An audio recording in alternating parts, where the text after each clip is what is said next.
Oke, kita balik lagi Mas Panca. Abis dari Suara Mahardika, terus bagaimana Mas Panca akhirnya menjadi seorang koreografer yang hate sama 35 tahun ini? Nah, waktu lagi kita sering show-show di Suara Mahardika gitu, ada talent model ternyata, model scout dari majalah Gadis. Oh, Anda gadis?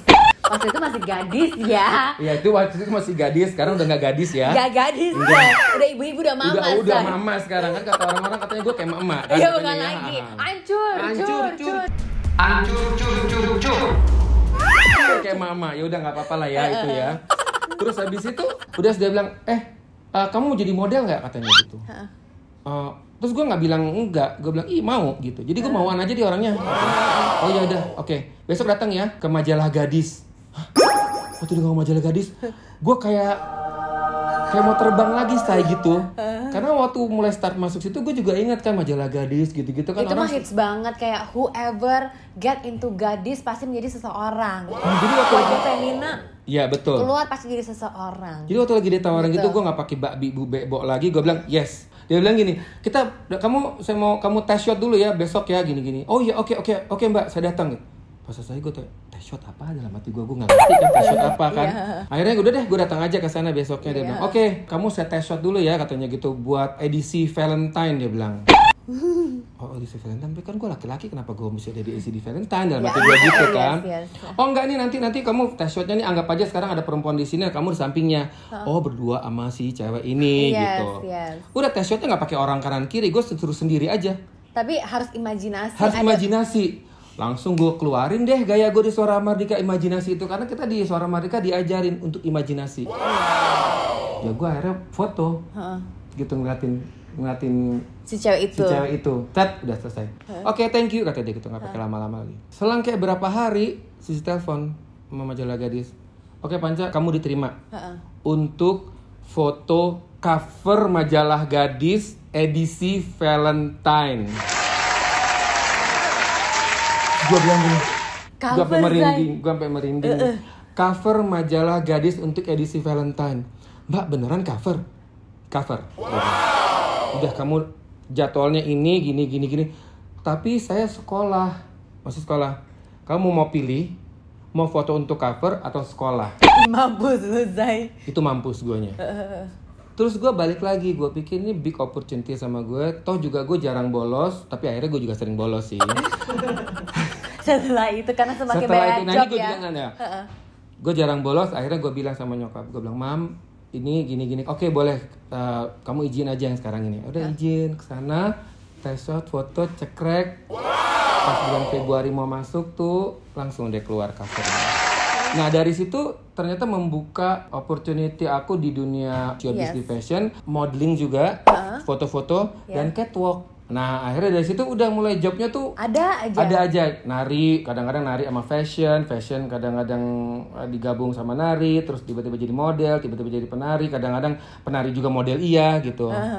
Double job ya, double karena fee bisa kan dia ada enggak fee-nya tetap satu. Gak mau rugi kayaknya DC ya. Iya emang ya, bukan lagi. Tapi untung dapatnya Mas Panca baju tampil ya kan. Iya untung baju tampil. Terus gue pikir udah terserah deh lo mau bayar gue cuma sebagai penari, tapi gue mau show juga. Ini kayak peluang gue untuk bisa belajar gitu. Iya. Sampai satu momen, kalau nari kan suka ngobrol-ngobrol mereka di backstage kan. Terus gue tiba-tiba senang aja gini. Kayaknya oke, kalau lo pas keluar lo berdirinya begini deh, bagusan. Abis itu lo jalan, abis itu lo pose kayak gini. Gitu ya. Coba lo praktekin deh gitu. Jadi gue kayak suka kasih komentar gitu, kasih contoh sama si teman-teman model ini ya. Terus dia praktekin.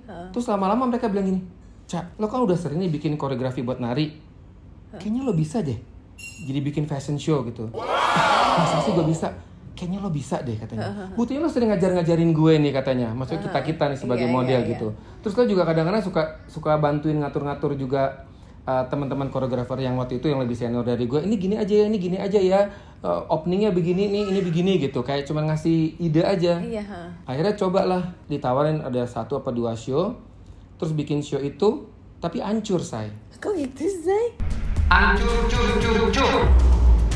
Hancur. Namanya juga pertama kali baru ya. Pertama kali. Jadi gue inget banget tau gak desainernya siapa? Edward Huta Barat. Mati lu. Terus Itang Yunas. Aduh. Itu kayak all the top designers pada zamannya. Pada ya? zamannya itu gue sama dimakinya persis kayak waktu gue dilempar sendal sama dimaki waktu gue nggak disiplin. Ternyata setelah itu gue pikir-pikir bahwa itu cambukan ternyata buat gue. Iya. Mereka begitu sama gue tuh karena tahu potensi gue dan mereka bisa ngelihat kalau lo itu bisa jadi one of the best Cak gitu. Ternyata. Jadi mereka bilang lo bikin ini show-nya jelek banget, bikin baju gue jadi kayak hancur. Hancur. Jadi gue ingat dia bikin show jelek. Di mana jeleknya? Hancur, baju gue hancur, di mana gue bisa kayak bikin hancur itu baju gitu. Di mananya? Jadi gue evaluasi kan. Iya. Evaluasi akhirnya the next event Gets better. Gets better and gets better and gets better. Puji Tuhan, Iya. menjadi one of the best fashion director. Tapi bukan hanya in fashion industry, tapi juga pageant. Kasih tau dong Miss Indonesia tahun berapa sama putrinya. Oke, akhirnya tahun 2006 aku ditawarin dari RCTI menawarkan, Mas bisa nggak pegang Miss Indonesia? Oke deh gitu. Udah akhirnya dari tahun 2006 sampai 2013 di Buat Miss Indonesia 2014 sampai sekarang alhamdulillah di Putri Indonesia gitu. Luar biasa. Tapi gimana tuh Mas Panca? This is like the very first time in your 30 years of history bekerja sebagai fashion director. How do you feel? Ini benar-benar masa yang di profesi aku khususnya itu benar-benar paling terbawah ya. Aku ini connectingnya banyak sama teman-teman kru aku, sama manajer aku, terus udah gitu sama teman-teman yang bikin panggung, yang ada sound system, ada lighting. Semua kan awalnya kan mereka tergantung dari aku. Kalau aku setiap bikin acara bagus, pasti kan aku di calling lagi sama orang. Siapa lagi yang aku hubungin? Ya teman-teman ini kan gitu. Nah kalau misalkan nggak ada, aku kan nggak hubungin mereka gitu. Jadi itu benar-benar di dunia fashion show itu kita, termasuk aku tuh benar-benar di bawah sih. Terus akhirnya teman-teman juga sih kayak misalkan dari Studio One, dari JFV berpikir kita bikin digital aja ya. Tapi aku bilang aku mau bikin digital. Tapi aku nggak mau yang kayak campaign di video-videonya terus ditayangin gitu. It's not me, itu bukan aku. Aku kan fashion show director, jadi yang bikin fashion show. Jadi aku nunggu tuh momen itu tuh sampai kayak 5 bulan baru kerja. Jadi dari situ mulai akhirnya aku bilang aku mau involve asal dibikin fashion show, terus mau digitalin boleh di virtualin boleh. Nah sampai situ akhirnya kita udah bikin 2 ya. Revival Fashion Festival sama JFV. Nah pada waktu itu teman juga dia bilang, Cak lo kenapa nggak bikin YouTube aja sih? Bikin YouTube apaan sih gue ya gitu. Kan gue nggak bisa ngomong depan kamera gitu. Gue orang kalau di interview aja nggak mau lihat kamera. Ini bisa sekarang bisa. Itu kan karena pengalaman shy. kan? Awal-awal kalau di interview maunya gini, Mas lihatnya ke kamera enggak kan? Lihatnya orangnya aja deh gitu. Nggak bisa gitu. Ini teman bilang gini, Cak lo bikin YouTube yang bisa menginspirasi teman-teman yang mau masuk ke dunia fashion. Entah itu model, penyanyi, desainer, apa-apa gitu. Tapi lo berawal dari harus cerita lo nya siapa katanya. Akhirnya cobalah awal-awal bikin YouTube, ya gagu lah, kaku lah apa gitu. Sampai akhirnya berkembang jadi ngobrol-ngobrol, termasuk sama Pet juga kan ngobrol-ngobrol. Terus akhirnya hampir 99% suka, ya ada satu yang pasti kan kita nggak bisa bikin everybody happy kan. 99 suka dengan konten aku, terus satu orang yang ada yang nggak suka lah karena dia bilang katanya kalau aku ngomong kaku lah, nggak ngerti lah, inilah apa. Tapi aku pikir aku belajar dari situ kan. Makanya sekarang aku cukup kayak lumayan kuat dengan nyinyir-nyinyiran itu. Aku pikir nggak apa-apa lah, itu kan juga kritik membangun. Akhirnya udah dengan YouTube itu aku terlatih jadi kayak bisa ngobrol. Terus dari situ juga aku belajar. Ternyata waktu aku punya misalkan relationship sama Pet gitu waktu dulunya sampai sekarang Pet ceritakan gini-gini, oh ternyata kayak gitu. Aku sama Kimi, aku sama Paula, aku sama Lara Basuki. Oh ternyata mereka punya komen seperti kayak gini. Jadi aku juga belajar. Nah dari situ aku mulai belajar. Aku pikir udah deh, ini masa dalam kondisi seperti kayak gini, yang bisa aku lakuin sekarang ya hanya ini. Dan kalau orang bilang lumayan deh subscribernya gini-gini. Gue bilang enggak lah, gue tuh masih jauh banget gitu. Aku tuh nggak mikir ke sana waktu itu. Aku mikir tuh kayak ngobrol enak. Jadi kayak curhat semuanya gitu. Terus seneng kalau bisa jadi inspirasi buat temen-temen. Ternyata feedbacknya, aduh oke ya, kalau mau jadi model tuh nggak harus putih. Oke ya, jadi model tuh nggak harus Indo, bisa yang Chinese, bisa yang kulitnya gelap gitu. Mau jadi desainer juga, oh ternyata begini ya gitu.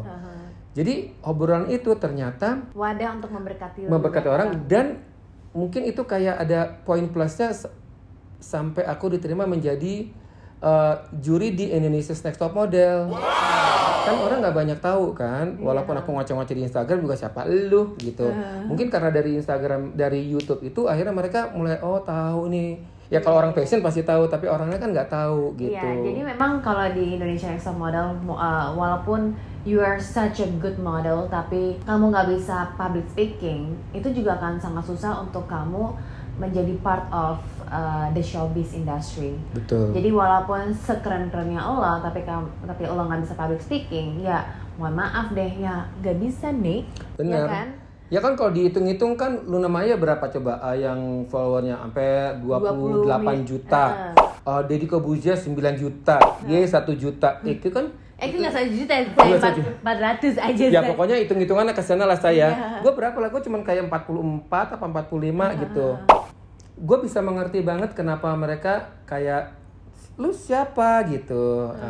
Tapi gue akhirnya balik lagi seperti pada waktu awal-awal jadi model, jadi penari yang masih dianggap kayak gini. Gue pikir nggak apa-apa. Itu lumrah, memang hukum tuh kan kayak gitu. Tapi di sini waktunya gue bisa membuktikan bahwa gue tuh memang cinta sama dunia modeling, sama model gitu. Jadi apapun komen yang mereka suka apa nggak suka, ya gue nggak kenapa-napa gitu. Karena gue pikir back again ya nanti mereka juga akan bekerja samanya sama gue gitu.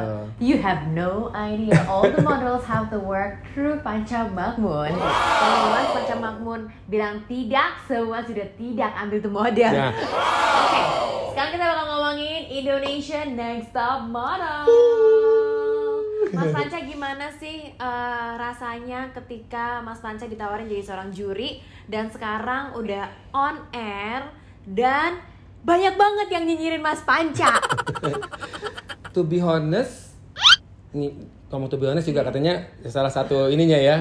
Katanya bahasa Inggrisnya yang benar katanya gitu. Oh gitu. Jadi pakai bahasa Indonesia aja ya. Jujur, gue kan to be honest sama jujur sama ya saya. Sama, ya kan?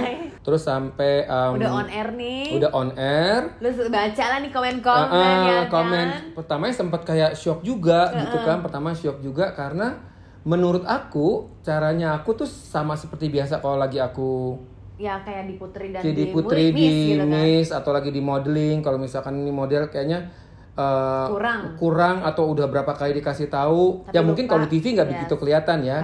Berapa kali dikasih tahu, yang dilihat kan cuman kayak marah-marahnya aja kan. Padahal sebenarnya di balik itu tuh ada reasonnya dan kita ada training juga sama mereka gitu. Sampai akhirnya masuk ke situ. Pertama sempat kaget juga. Terus lama-lama aku pikir, this is my job gitu. Maksudnya buat ngegembleng mereka. Teman-teman di situ ngelihat kayaknya kok aku nggak ngasih direction segala macam. Sebenarnya enggak, aku ngasih direction. Cuman ada beberapa memang yang nggak dimasukin. Jadi sebenarnya emang ada beberapa restriction. Misalnya gini nih, beberapa kali pernah aku sama Gani datengin ke mereka, pose kayak gini.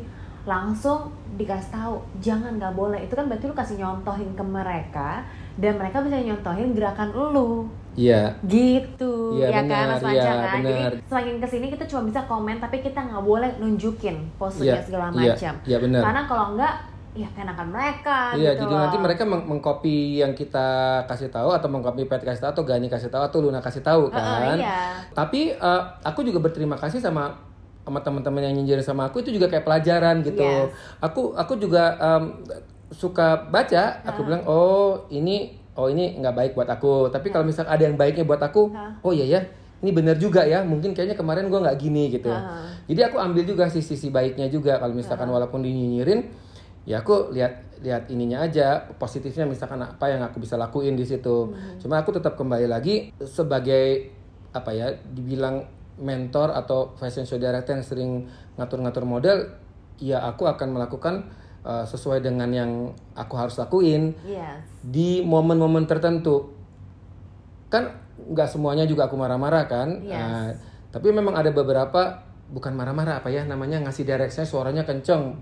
Terus mereka tuh, aku sebenarnya pengennya tuh mereka langsung cepat tanggap gitu loh. Iya. Karena kita milih 16 ini kan udah paling the best dan kita tahu bahwa mereka tuh mampu. Apalagi gini, sebenarnya tuh challenge yang mereka hadapi adalah challenge untuk kita juga as a judges and also mentor.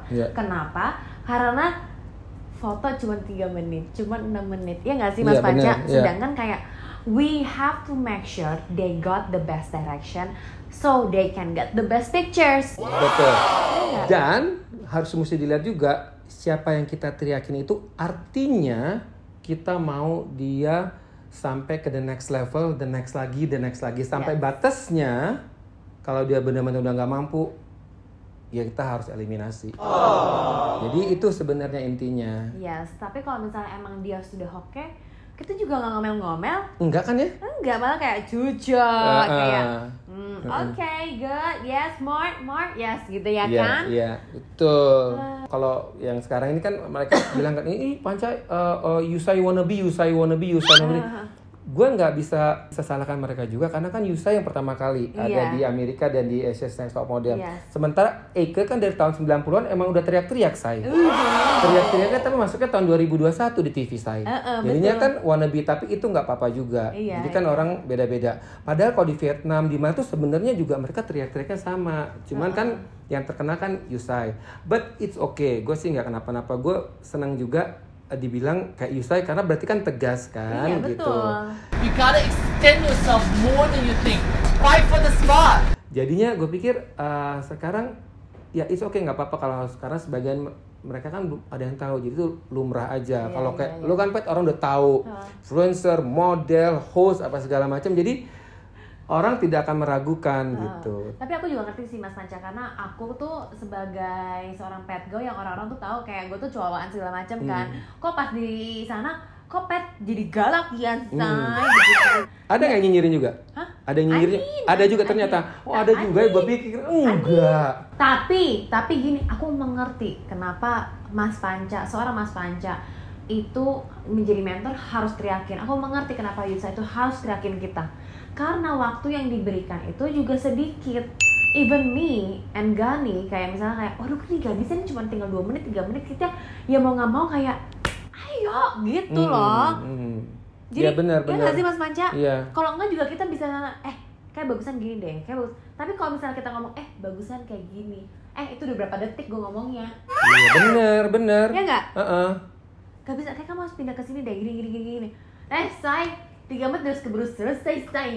Alright deh, again and again, last but not least, Mas Panca ke depannya mau apa nih harapannya? Yang pasti pokoknya masih tetap membuat fashion show sampai retire, sampai orang ini klise ya, orang bilang kan selalu bilang, nanti gue mau stop umur segini, kalau gue sih enggak, gue terus aja sampai orang nggak mau pakai gue, sampai gue start idenya, sampai benar-benar gue tua, mungkin sampai metong kali saya, gitu. Terus udah gitu, gue benar-benar mau mendedikasikan di dunia fashion show plus sama model juga. Itu udah paling karena gue nggak mau pekerjaan lain kecuali itu dari dulu. Iya. Model atau beauty pageant? Nggak bisa jawab saya. Aduh itu jawaban mati saya. Oke, yang sudah thank you so much Panca Mahfud. Thank you so much. Thank you Pak udah diundang di sini. Thank you juga. Sehat selalu and don't forget to watch us only on Indonesia's Next Top Model. Bye.